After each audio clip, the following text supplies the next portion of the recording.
সাজিদের ফুপু অনেক অসুস্থ, তাই আসছিলাম আমরা একটু ডাক্তার দেখাইতে।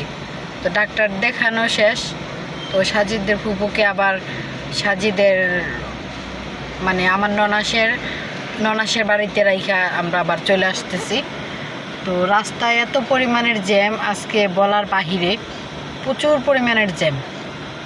তো সেই ক্ষেত্রে অন্য একটা রাস্তা দিয়ে আসলাম। আসার পরে হইলো রাস্তা মানে গাড়িতে গ্যাস নাই। এখন গ্যাস পাম্পে আসছি, আসার পরে গ্যাসের নাকি মানে পাওয়ার নাই না কি নেই জানি না, এতটা বুঝি না আমি।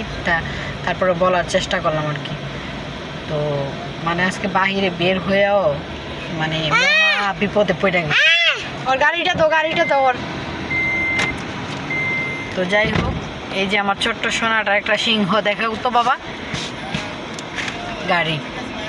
তো আমাদের ব্লগ ভিডিওটা যদি আপনাদের ভালো লেগে থাকে তাহলে অবশ্যই কমেন্ট করতে ভুলবেন না। আর কে আমাদের মতো পরিস্থিতিতে পড়ছেন আর হইলো এমন রাস্তাঘাটে আইসা বিপদে পড়ে থাকেন, অবশ্যই কমেন্ট করতে ভুলবেন না আপনারা।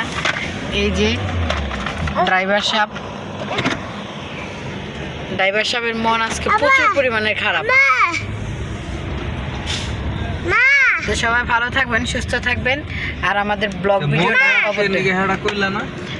মন খারাপ কি লিগে বলো তো?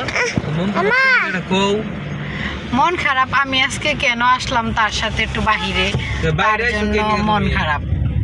আসলে আমরা প্রতিটা দিন ঘরে থাকতে আমরা মা ছেলেরা মানে বোরিং ফিল করতেছি।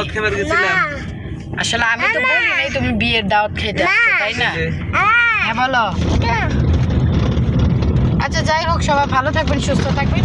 ব্লগ ভিডিওটা অবশ্যই শেয়ার করে দিবেন।